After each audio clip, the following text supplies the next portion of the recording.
மாண்புமிகு நிதி திட்டம் மற்றும் வளர்ச்சித்துறை அமைச்சர் அவர்களின் தீர்மான பேரவையின் முடிவு கூட்டப்படுகிறது. ஏற்போர் ஆம் என்க, மறுப்போர் இல்லை என்க. மறுப்போரே இல்லை என்று கருதுகிறேன். மறுப்போரே இல்லை. தீர்மானம் ஒருமனதாக நிறைவேறியது.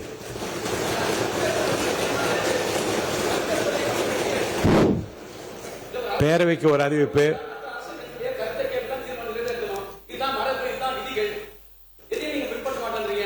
மாண்புமிகு உறுப்பினர் டி. ராமச்சந்திரன் அவர்கள் மேகதாது பிரச்சனையில் நீங்கள் பேச அனுமதி கேட்டீங்க, கொடுத்தேன். இருங்க இருங்க இருங்க உட்காருங்க. இல்லை இல்லை, விதிகள் பிற்பட்டு தான் நடக்குது. விதிக்கு மாறா எதுவுமே நடக்கவில்லை. உங்களுக்காக புதிய விதிகளை என்னால் உருவாக்க முடியாது. இனி செல்லும் இடமெல்லாம் செய்தி. தந்தை டிவியின் வாட்ஸ்அப் சேனலை ஃபாலோ பண்ணினா செல்ல இருக்கும் இடமெல்லாம் செய்தி. இதோ QR கோட் இப்பவே ஸ்கேன் பண்ணுங்க, ஃபாலோ பண்ணுங்க.